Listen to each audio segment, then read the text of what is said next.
বক্তা থাকবেন নুরুল ইসলাম সাহেব, উনি একজন প্রবাসী শ্রমিক, এবং আমাদের মাঝে আরো উপস্থিত আছেন আমাদের প্রবাসী আরেক ভাই আতিয়ার রহমান সাহেব।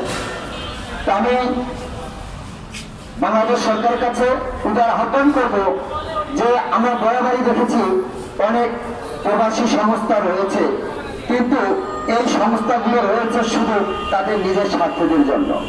কিন্তু আজকে আমরা এই রেভেনটি যোদ্ধাদের রাষ্ট্রীয় স্বীকৃতি ও কল্যাণ নিশ্চিত করার জন্য আমরা যে প্রেস ক্লাব বাংলাদেশ প্রবাসী শ্রমিক কল্যাণ পার্টি নিয়ে দাঁড়িয়েছি, আমরা আশা করব সকল প্রবাসী ভাই ও বোনেরা আমাদের তাকে সাড়া দিয়ে তাদের এই যে তাদের রেভেনটি যোদ্ধাদের যে রাষ্ট্রীয় স্বীকৃতি ও কল্যাণ নিশ্চিত করার জন্য আমরা একটি মহান ঐক্য গড়ে তুলব, যাতে প্রবাসীদের ন্যায় অধিকার আমরা আদায় করতে পারি।